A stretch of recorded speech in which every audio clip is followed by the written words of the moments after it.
Hello guys, welcome to my YouTube channel national exams. Guys, आज है हिंदी की class. तो आज है चौथी क्लास। इससे पहले 3 क्लास अपलोड हो चुकी हैं, आप हमारे चैनल पर जाके देख सकते हैं। जैसे कि आप लोगों को बताया था कि हमारे चैनल पर उत्तराखंड पुलिस के लिए पूरा कोर्स फ्री रहेगा सभी के लिए, और बिल्कुल डिटेल से पढ़ाया जाएगा, एक एक चीज़ कोई छोड़ी नहीं जाएगी। ठीक है गाइस, कोशिश ये करेंगे कि अधिकतम जो आपका रिटर्न रहे वो हमारे इस चैनल से आए।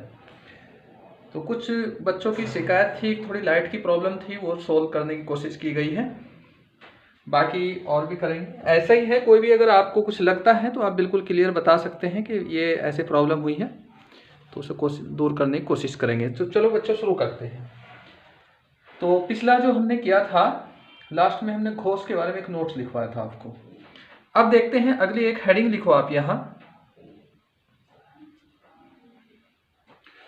तो यहाँ से लिखते हैं हम मूल स्वर।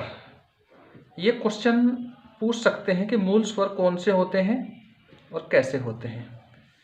तो बच्चों, मूल स्वर मैं पहले आप लोगों को बता दूं कि मूल स्वर किसे कहते हैं। मूल स्वर वो होते हैं जो हिंदी भाषा में सबसे पहले प्रयोग किए गए, यानी कि कभी ना कभी तो लिपि लिखी गई होगी, और जब लिपि लिखी गई तो तब इन स्वर का प्रयोग किया गया होगा, तो उन्हें हम मूल स्वर कहते हैं। देखो, अलग अलग बुक में अलग अलग हैं, लेकिन जो एनसीईआरटी की बुक्स हैं तो उसमें मूल स्वर होते हैं अ, ई और उ। ठीक है बच्चों, तो ये मूल स्वर है। कहीं कहीं आपको री लिखा हुआ मिलेगा, ये वाला लिखा हुआ मिलेगा, लेकिन ये गलत है, ये नहीं है, एनसीईआरटी में ये नहीं है। ठीक है, मूल स्वर कौन कौन से हैं? मूल स्वर होते हैं ये 3। तो आप लोगों को ये ध्यान रखने हैं मूल स्वर के, ये हैं बच्चों। देखो, यहाँ बहुत ज़्यादा डिटेल से आपको क्लास की तरह नहीं लिखवाया जाएगा, लेकिन आप थोड़ा अपनी तरफ से भी लिख सकते हैं। जैसे मैंने लिखा है मूल स्वर, तो आप क्या लिख सकते हैं कि यहाँ इसके सामने जो स्वर हिंदी भाषा में सबसे पहले प्रयोग किए जाते हैं उन्हें मूल स्वर कहते हैं। आप इनके सामने अपने से लिख सकते हैं ये चीज़। अब बच्चों, अगला देखते हैं संयुक्त स्वर।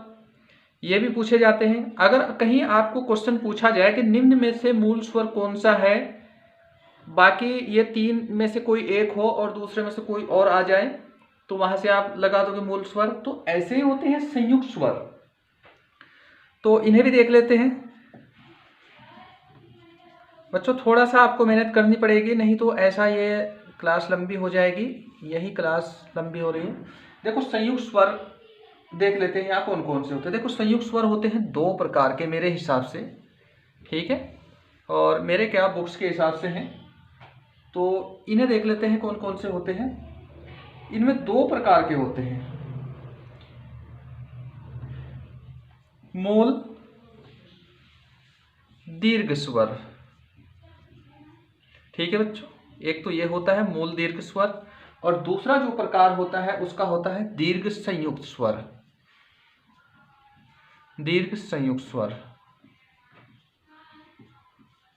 ठीक है, तो आपको ये ध्यान रखना है। आपको सीधा सीधा पूछ लेगा कि एक स्वर दिया गया है कि वो कौन सा, यानी मूल दीर्घ है या दीर्घ संयुक्त स्वर है। इतना तो खैर मुश्किल आएगा, लेकिन पूछ भी सकता है ऐसे सीधे सीधे। तो आप कौन कौन से होते हैं इनमें ये देख लो पहले। जैसे मान लो ये जो होगा यहाँ, ये मूल की बात कर रहा, मूल का मतलब ये वाले होगा, इनमें से ही बनेगा कोई एक। तो जैसे अ, ये आ हुआ। ठीक है, तो ये देखा जाएगा ये किस किस से मिलकर बना होगा। तो ये अ और अ से मिलकर बनेगा, तो तब ये बना है आ। ऐसे ही देखो, ये मूल स्वर आ गए यहाँ। ऐसे ही हो गया ई। हम जो लोकल में बोलते से बड़ी ई बोलते हैं, बड़ी ई नहीं, ई होगा थोड़ा खींच के। ठीक है, तो ये किस किस से बनेगा? ई प्लस ई। आप इससे देख रहे हैं। देखो, फिलहाल लाइट का कोशिश की गई है सही करने की। अगर कोई वीडियो में कोई डाउट हो, कुछ प्रॉब्लम हो, बिल्कुल आप कमेंट कर देना। ऐसा नहीं कि कोई गड़बड़ होगी, आपका पूरी तरह जो भी समस्या होगी समाधान किया जाएगा। अब इसके बाद है ये उ। अब ये किस किस से बना होगा? उ प्लस उ, यानी कि इन से मिलकर बना होगा। तो बच्चों, आपको ध्यान रखना है कि जो मूल दीर्घ होगा, जैसे आ हो गया तो आ से, ई हो गया ई से, उ हो गया उ से। तो इतना आप लोगों को ध्यान रखना है, इससे ज़्यादा कुछ है ही नहीं याद करने का। अब आते हैं इसमें दीर्घ संयुक्त स्वर में कौन कौन होते हैं। जैसे मान लो ए हो गया, ये ए किस से मिलकर बना होगा, तो इसमें ये आपको सीधा सीधा रखना पड़ेगा, अ प्लस ई, ये इससे मिलकर बना है ए। अब आता है आई, ये किससे होगा मिलकर बना हुआ, अ प्लस आई, ये इससे मिलकर बनेगा। अब हुआ ओ, ये ओ हुआ, तो ओ किससे मिलकर बना होगा, अ प्लस उ, छोटे वाला उ। और औ किससे मिलकर बना हुआ होगा, ये बना हुआ होगा अ प्लस ओ। तो बच्चों आपको ये ध्यान रखना है कि ये इतने दीर्घ स्वर होते हैं, संयुक्त स्वर होते हैं। आपको ये लुसेंट में नहीं मिलेगा, कभी बुक्स में मिलेगा, लेकिन आप इसे थोड़ा सा अपने से अच्छे से कर लोगे। और पूरी वर्णमाला अच्छे से ध्यान से करना, क्योंकि इसके बाद टॉपिक आएगा वर्ण विच्छेद, और ये अच्छे से समझ लेना है, क्योंकि वर्तनी विश्लेषण का एक टॉपिक आता है, ग्रुप सी पूछ रही है उसे आजकल, तो नहीं तो आप लोगों को प्रॉब्लम हो जाएगी। ठीक है बच्चों, बहुत समझते हुए चलना है। और मैं लास्ट में पूछूंगा, आने वाली वीडियो सब इससे जुड़ी हुई होगी, आपसे सीधा सीधा पूछ लेगा स्वतंत्र स्वर कौन सा है।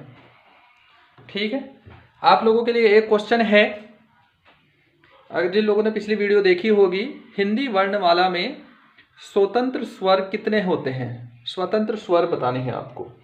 ठीक है बच्चों, चलो अगला देखते हैं। इसमें अब हम यहाँ देखेंगे स्वर और उनका उच्चारण स्थान। ये पूछा गया है, कई बार पूछते हैं इसे कि कौन सा स्वर मुंह के किस भाग से उच्चारित होता है। तो इसमें हम जल्दी जल्दी करते हैं। जैसे अ और आ, इनका मुंह में उच्चारण स्थान कौन सा है, इसके बारे में आपको समझाऊंगा। एक थोड़ा सा एक पिक्चर बनाएंगे हम उच्चारण वाली। तो ये होता है कंठ, यानी कि कंठ से होता है इसका उच्चारण। कंठ कहाँ होता है, मैं आगे जैसे व्यंजन आएंगे वहां मैं आप लोगों को समझा दूंगा। फिलहाल आप इसे ऐसा करो कि रट ही लो बस। ठीक है, जैसे ई और ई, इनका उच्चारण स्थान क्या होगा, ये होगा तालु या तालव्य। इन्हें तालव्य स्वर बोलेंगे, ये आपको रखना है। देखो अभी टेंशन मत लेना, फिलहाल आप इसे ऐसे ही रख लेना। अब इसके बाद आता है उ और उ, ये होता है, ये होते हैं ओष्ठ हैं, यानी कि ओठ से इनका उच्चारण होता है। इसके बाद आता है री, री भी बोलते हैं। तो इसका जो उच्चारण होता है वो मूर्धा से होता है, इसे बोलते हैं मूर्धन्य। ये आप इसका ध्यान रखना है बच्चों। ये सारी चीज आपको रखनी है, बाकी डिटेल से बाद में समझेंगे। इसके बाद आता है ए और ऐ। ठीक है, तो इसमें कौन, इसका उच्चारण स्थान क्या होगा, ये होगा कंठ तालव्य। और एक चीज और देखना, हमारी क्लास देखने से पहले ऐसा मत करना कि आप आंख बंद करके देख लो। सिलेबस पूरा देख लेना कि सारी चीज कवर हो रही या नहीं हो रही। हमारी पूरी कोशिश रहेगी कि यहाँ आपका पूरा सिलेबस कराया जाए और आप कोचिंग्स में मोटी मोटी फीस देने से बचे। तो हमारा पर्पज बस एक समाज सेवा है, वही थोड़ा सा आपको करना है। सॉरी, आप लोग को उसी पर्पज से देखनी है। ओ औ, देखो इनका जो उच्चारण होगा वो होगा कंठोष्ठ है। ये मैं समझा दूंगा। ये जो कंठ तालव्य है, इसका मतलब होता है ये कंठ और तालु दोनों से मिलकर बना हुआ है। अभी थोड़ी प्रॉब्लम होगी, बाद में मैं समझा दूंगा। और ये जो बना है ये कंठ और ओष्ठ से मिलकर बना है, ओष्ठ से, उससे मिलकर बना हुआ है ये। ठीक है बच्चों, तो ये इतना आप लोगों को ध्यान रखना है, ये इनका उच्चारण स्थान है। अब लास्ट चल रहा है, बस स्वर ज़्यादा नहीं है, स्वर खत्म ही हो गए। इसके बाद हम व्यंजन शुरू करेंगे। इसके बाद स्वर की मात्रा तो आप लोग जानते ही होंगे, किसकी कौन सी मात्रा लगती है, और नहीं जानते तो आप थोड़ा सा मैं आप लोगों को अभी बता रहा हूँ, ये आप लोगों को ध्यान रखने हैं, क्योंकि आगे अगला जो टॉपिक आएगा बिना मात्रा समझे आप कर ही नहीं पाओगे। जैसे अ, एक ये स्वर है, ये आ है, ये ई है, ये ई है, ये ऊ, इसके बाद आता है री, इसके बाद आता है, तुम उधर देखो, इसके बाद आता है ए, फिर आता है आई, फिर ओ और उसके बाद है औ। ठीक है बच्चों, देखो अ की मात्रा तो दिखाई नहीं देगी, इसकी मात्रा कैसे देखेंगे मैं वो आप लोगों को बता दूंगा। इसकी मात्रा आप नहीं देख पाओगे। आ की मात्रा लगती है ऐसे, ई की मात्रा लगती है इधर से, बड़ी ई की मात्रा लगेगी इधर से, ये छोटा ऊ है इसकी मात्रा ऐसे लगेगी, ये बड़े वाला ऊ है इसकी मात्रा ऐसे लगेगी, और री की मात्रा लगती है नीचे आके ऐसे। ठीक है, ए की मात्रा ऐसे सिंगल लगती है, आई की मात्रा ऐसे डबल लगती है, ओ की मात्रा ऐसे लगेगी सिंगल, औ की मात्रा लगेगी ऐसे यहाँ डबल। तो आप लोगों को ये मात्रा भी ध्यान रखना है। आज ये स्वर पूरे हो गए।